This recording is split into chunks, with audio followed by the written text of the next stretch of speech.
남남이 함께 공존하는 이 세상을 살아가면서 우리는 많은 사람들과 함께 옷깃을 스칠 때가 있습니다. 그리고 그 옷깃을 스친 그 인연 때문에 이웃이 됩니다. 이웃으로 살아가다가 생각이 스치며 친구가 되고 또 벗이 됩니다. 그리고 마음이 스치면서, 그리고 정이 스치면서 연인이 되고, 또 깊게는 부부의 인연을 맺기도 합니다. 우리는 이 세상을 살아가면서 이렇게 많은 스침을 스치면서 살아가는데요, 바로 이 스치는 삶에서 그 스침이라고 하는 것이 우리들에게 많은 행복을 엮어주기도 하지만, 우리가 스치는 그 모든 스침이 모두에게 항상 행복과 기쁨을 가져다 주지 않는다는 것을 우리가 잘 알고 있습니다.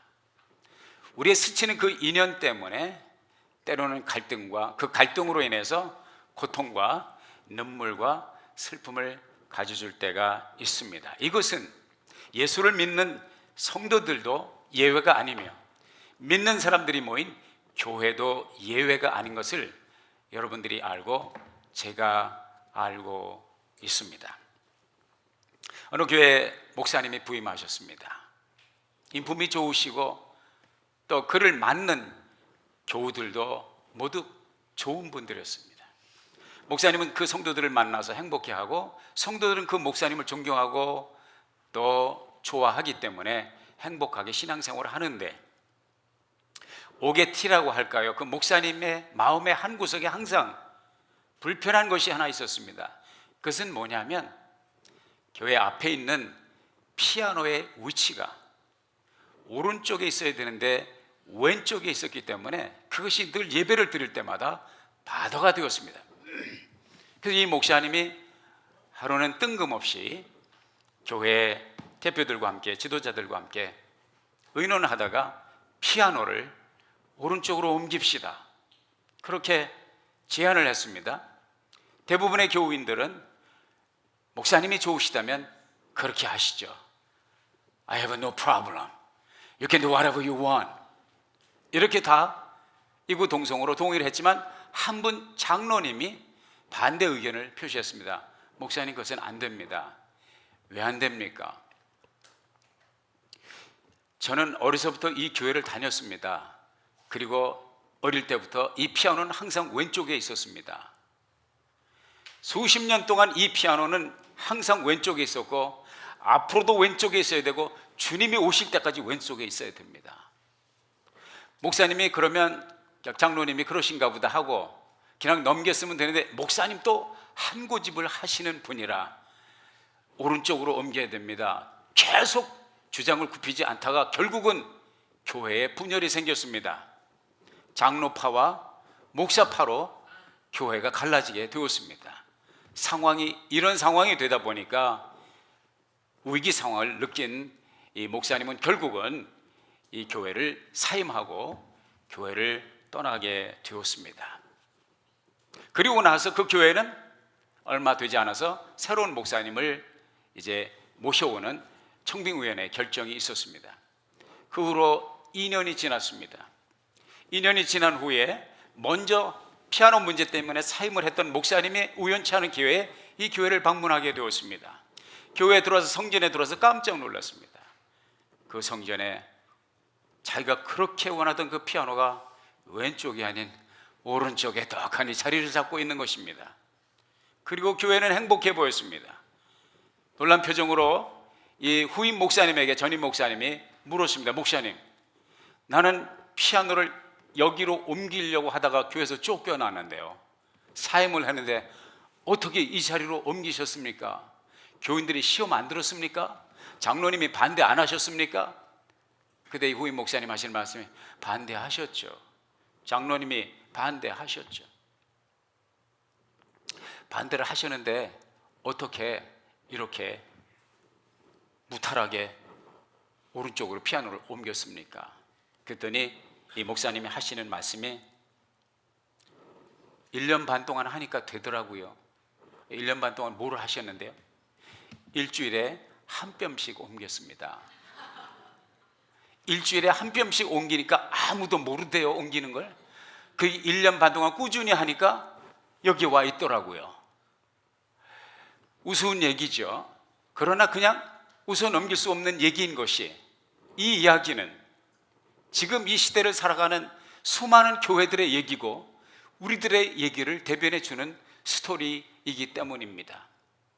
이런 갈등의 문제, 이런 생각의 차이와 의견의 차이 때문에 오는 어려움의 문제는요, 비단 오늘날 현대 교회만 안고 있는 문제가 아닙니다. 옛날에도 그랬고 옛날 옛적에도 그랬습니다. 아브라함이 살 때, 지금으로부터 4,000년 전입니다. 아브라함이 살 때도 삼촌 아브라함과 조카 롯이 함께 살다가 어느 날 갑자기 헤어집니다. 왜? 갈등의 문제가 생겼습니다. 아브라함과 롯이 직접 부딪힌 것이 아니라 아브라함의 식솔들과 롯의 식솔들이 장소가 협소한데 살림은 늘어나고 식솔들이 늘어나니까 자꾸 갈등이 생겨, 말살이 생겨 결국은 헤어지게 됐죠.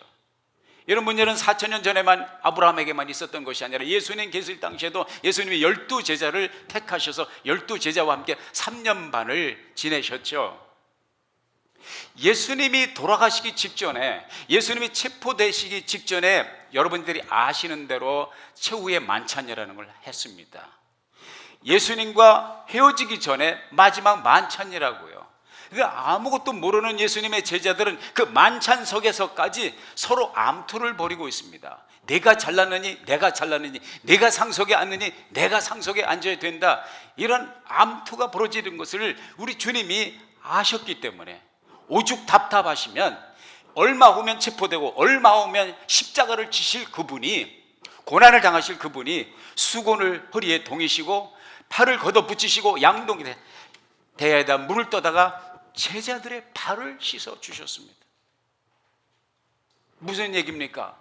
이런 갈등의 문제는 현대의 교회의 문제일 뿐만 아니라 오랜 옛날부터 있어온 문제라는 것이죠.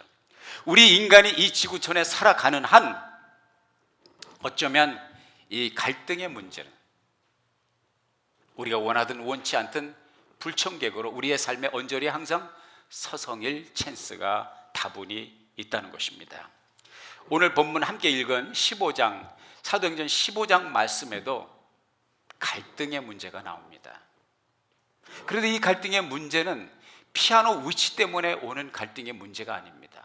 식솔들이 늘어나서 생기는 해피 모드의 갈등이 아닙니다. 심각한 문제고 심각한 갈등이었습니다. 왜냐하면 이것은 구원에 대한 문제였기 때문입니다. 구원을 받느냐 받지 못하느냐 하는 심각한 갈등의 문제였죠. 자, 바울과 바나바가 이제 우리가 아는 대로 수리 안디옥에서 그 홈처치에서 파송을 받죠. 무엇으로? 선교사 파송 예배를 드리잖아요. 그리고 어디로 갑니까? 구브로로 가죠. 구브로에서 전도 활동을 하고 놀라운 하나님의 역사가 그곳에 나타나고, 또 다시 지중해를 건너서 버가에 가고, 거기서 다시 비시디아 안디옥으로 가고, 거기서 다시 이고니오로 가고, 이고니온에서 다시 루스드라로 가고, 루스드라에서 있었던 사건 아시죠?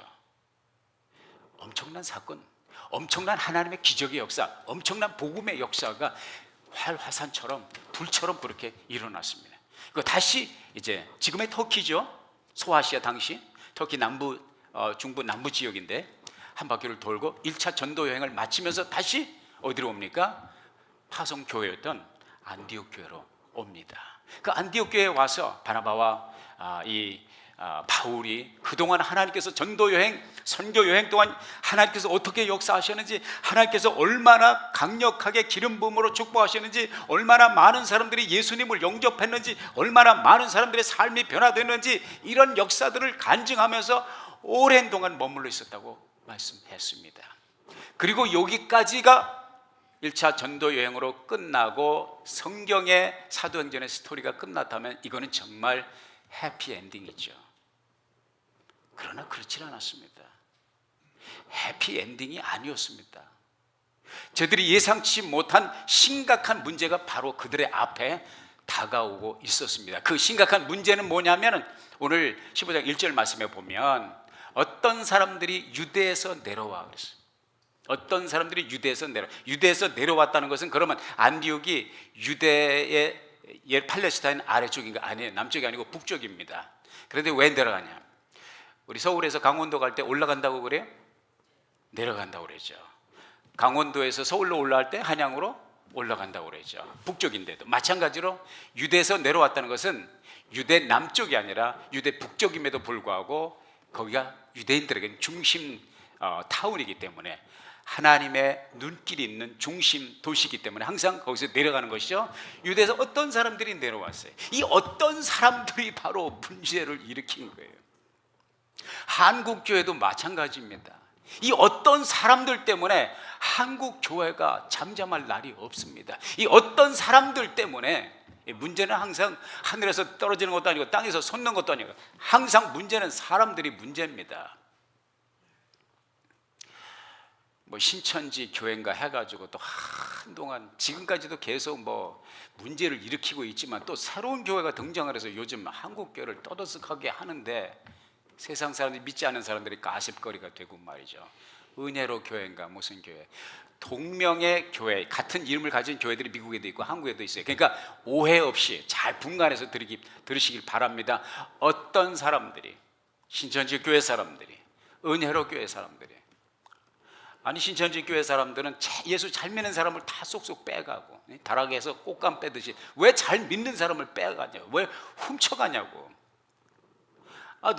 은혜로 교회를 보니까 제가 영상을 보았습니다. 왜 예배를 드리다 말고 교인들을 불러내가지고 목사가 교인들의 따귀를 때리냐고요. 뭐 한두 대 정도 때리나 했더니 한두 대 때리는 것이 아니에요. 계속 아니 살살 때리는 게 아니에요. 어린아이 뺨 때 이거 뭐 얼얼하겠더라고요. 그래서 목사 혼자 때리는 것이 아니라 또 교인들끼리 서로 때리게 하는 거예요. 부모가 자녀를 때리고 자녀가 아니 그 나이 뭐 70된 노모를 때리는데요. 정신없이 때리더라고요.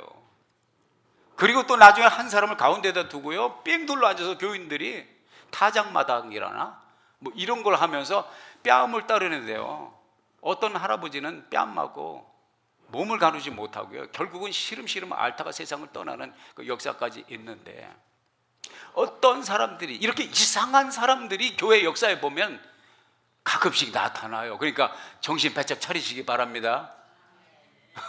어떤 사람들이 유대에서 내려와가지고 이상한 걸 가르치는 거야. 뭘 가르치냐면 이방인들도 예수를 믿으려면, 구원을 받으려면 할례를 받아야 된다는 거예요. 할례를 받고 율법을 지켜야 된다는 이상한 교리를 지금까지 바울과 바나바가 목숨을 걸고 지금 선포한 소아시아 지역을, 터키 지역을, 갈라디아 지방을 돌면서 목숨을 걸고 선교를 한 그 복음의 메시지가 뭐냐면 예수 구원이라는 거죠. 할렐루야. 같이 해봅시다. 예수 구원. 할렐루야. 주 예수를 믿으라, 그리하면 너와 내 집이 구원을 얻으리라. 사도행전 16장에 있는 그 말씀처럼 그 예수를 전하고 있는데, 아니 잘 믿고 있는데 그게 아니고 예수만 믿어서 되는 것이 아니라 할례를 받아야 돼. 할례 뭔지 아시죠? 요즘 말로 하면 이제 포경수술 같은 것인데, 유대인들은 4,000년, 오래전부터 4,000년부터 그걸 해왔다고요. 하나님의 자녀로 택함을, 자녀가 아니고 여자들은 상관이 없으니까 남자들은 하나님의 택한 아들로서 인정받는다는 그런 심볼, 사인으로 하나님께서 할례를 행하라고 하셨다고요. 그 구원을 받으려면 그 할례를, 유대인뿐만 아니라 유대인이 아닌 사람들도 할례를 받아야 된다고 이상한 교리를 가르치다 보니까 교회 안에서 시끄러운 갈등의 문제가 생겼어요. 이것 때문에 변론이 일어나고 뭐 주먹 다짐까지는 안 갔습니다만 심각한 상태로 교회가 어지러운 상황에, 이게 또 이상한 사람들이 가르치는 것이요, 여러분 잘 들으시기 바랍니다. 이상한 사람들이 가르칠 때요, 바르게 말씀으로 무장되어 있지 않는 사람은 솔깃하게 돼 있어요. 왜 그런 줄 아십니까? 여러분, 맹물보다는 사이다 콜라가 쏘는 맛이 있는 거예요. 그렇죠? 그래서 사는 거는 사이다 콜라로 사는 것이 아닙니다. 물로 사는 것입니다. 밥을 사이다 콜라로 짓습니까? 담임 목사님한테 맨날 듣는 얘기가 그 얘기가 그 얘기고 그 얘기가 그 얘기인데, 어떤 사람들이 와서 무슨 얘기를 하면 아주 새로워, 아주 독특해, 아주 톡 쏘는 맛이 있어, 거기 뭔가 있는 것 같아, 거기 하나님이 살아계신 것 같아, 이러다 보면 이제 그쪽으로 가는 것이죠. 그래서 그 교인들이 한둘이 아니네. 이 안디옥 교회 성도들이 한둘이 아니야. 그쪽으로 빨려 들어가는 사람. 그래서 이거 안 되겠다. 그래가지고 결단한 것이 뭐냐면, 바울과 바나바가 그들을 설득할 수가 없으니까, 왜냐하면 더 큰 권위가 필요하니까, 그럼 우리가 이 문제를 우리끼리 이렇게 다투지 말고 중앙본부로 보내자. 중앙본부가 어디예요? 예루살렘이거든요. 예루살렘 장로들과 사도들이 있으니 그리 보내서 그들의 의사를, 그들의 방향을 우리가 들어보자. 그래서 바나바와 바울과 대표단을 꾸려가지고서 이제 안디옥 교회에서 예루살렘 교회로 보낸 것이, 그래서 예루살렘에서 이제 진행된 것이 소위 말하면 Council of Jerusalem, 예루살렘 총회가 열리게 된 것이, 예수님의 제자들, 사도들, 그리고 장로들, 교회 대표들이 모이는 그곳에서 이 문제를 얘기하게 되는 것이에요. 그때에 그 예루살렘 총회에서 발언을 했던 사람이 여러 사람이 있는데, 크게 셋으로 보면, 첫째는 이제 5절에 보면 바리새인들 중에 어떤 사람들이 일어나서 이제 발언을 합니다. 바리새인들 중에 그냥 바리새인들이 아니라 믿는 사람들, 바리새인, 유대인, 율법과 구약을 믿는 사람들 가운데서 예수님을 영접한 사람들이, 그런 사람들이 일어나서 뭐라고 발언을 하냐면, 이방인 가운데도 예수를 믿는 이방인 가운데서도 우리 교제권에 들어오려면 반드시 할례를 행하고 모세의 율법을 지키도록 명하는 것이 가하다고 생각합니다. 이것을 강력하게 발언합니다. 그리고 나서 또 예루살렘 총회에서도 시끌벅적 많은 토론이 있어지게 됐죠. 그리고 나서 사도 베드로가 일어납니다. 우리가 아는 대로 베드로는 굉장한 그 예루살렘 교회에 있어서 유대인 사역에 있어서 중추적인 역할을 했던 분이죠. 그분이 일어나서 베드로가 일어나서 이런 말을 합니다. 왜 너희가 하나님을 시험하여 우리 조상들도 그리고 우리도 매지 못하는 이 무거운 멍에, 율법이라고 하는 멍에, 할례라고 하는 이 멍에를 이방인 제자들에게 지게 하느냐? 이거는 옳은 것이 아니다. 우리가 바울과 바나바의 간증을 들었지 않느냐? 하나님께서 이방인을 구원하실 때, 하나님께서 이방인들에게 성령을 부어주실 때, 은사가 나타날 때, 방언이 터질 때 할례를 받은 사람에게 주었냐? 아니면 율법을 지킨 사람들에게 하나님이 은혜를 주셨냐? 그게 아니지 않느냐? 그것과 상관없이 예수를 믿는 자들에게, 그 믿음을 가지고 주님 앞에 나오는 모든 이방인들에게 우리와 동일한 하나님의 성령의 부어주심과 은혜를 베풀어 주시지 않았느냐? 그런데 왜 거기다가 또 할례는 갖다 붙이냐? 왜 거기다가 또 모세의 율법은 갖다 붙이냐? 이거는 옳지 않다, 이런 말을 한 것입니다. 여러분 잘 들으시기 바랍니다. 왜냐하면 이 문제는 기독교 2000년 역사 가운데 아직도 끝나지 않는 논쟁입니다. 지금도요. 구원을 받으려면 예수만 믿어가지고 안 된다는 것이죠. 상당히 많은 사람들이 이런 마인드셋을 가지고, 이런 교리를 가지고 신앙생활하는 사람이 있습니다. 이게 초대교회 문제뿐만 아니라 기독교 2000년 역사에 지금까지도 논쟁이 벌어지고 있는 것입니다. 그건 뭡니까? 예수가 우리를 위해서 죽으셨고 예수께서 우리를 위해서 부활하셨습니다. 아멘입니다. 근데 그거 가지고 안 된다는 거예요. 플러스 알파가 있어야 된다는 거예요. 플러스 알파는 뭐냐면 율법을 지켜야 된다는 것입니다. 할례를 행해야 된다는 것입니다. 그래서 사도 베드로가 답답해서, 왜 주님도 지어주지 않는 짐을 우리 조상도 제대로 못 지켜? 아니 율법을 제대로 지켰어? 못했잖아. 그럼 당신들은 율법을 제대로 지켰어? 못 지켰잖아. 당신들도 어려서부터 율법을 익히고 어려서부터 율법을 지키기로 훈련되어 온 당신들도 못 짓는 것을 왜 가지 아무것도 모르고 예수 믿는 그들에게 그 무거운 짐을 지우느냐? 이것은 합당치 않다. 지금도 마찬가지입니다. 캐톨릭이 전 세계를 지배하고 있을 때 왜 종교개혁이 16세기 1517년이죠.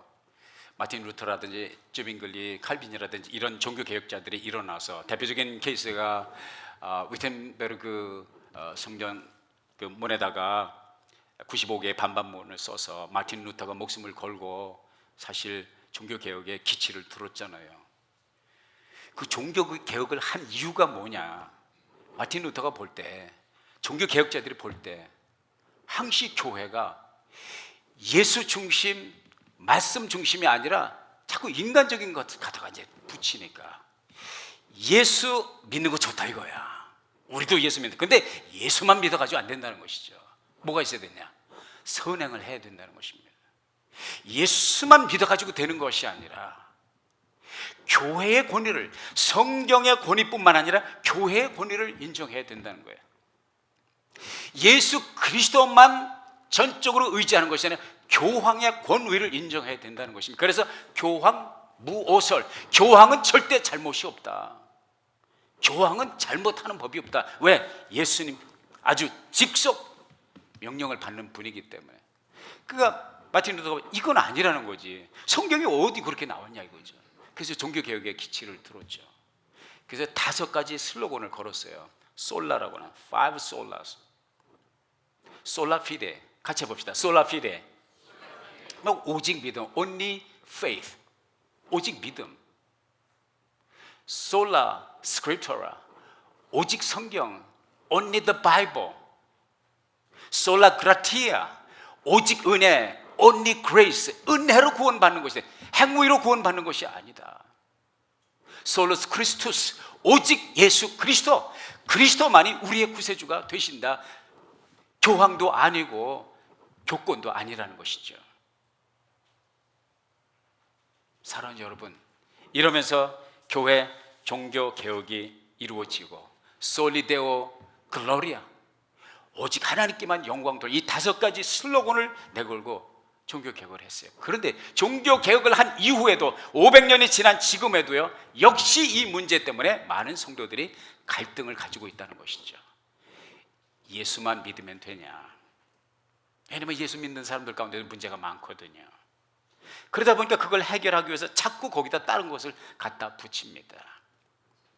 여러분, 구원은 오직 믿음으로 가능합니다. 아멘. 오직 믿음. 로마서 1장 16절에 뭐라고 말씀하고 있습니까? 내가 이 복음을 부끄러워하지 아니하노니 이 복음은 모든 믿는 자에게 구원을 주시는 하나님의 능력이라. 첫째는 유대인에게요, 또한 헬라인에게로다. 복음에는 하나님의 능력이 나타나서 믿음으로 믿음에 이르게 하나니 기록된 바 오직 의인은 무엇으로 살리라? 믿음으로 살리라. 할렐루야. 같이 해봅시다. 믿음으로. 옆에 분에게 상기시켜 주십시다. 믿음으로 사는 겁니다.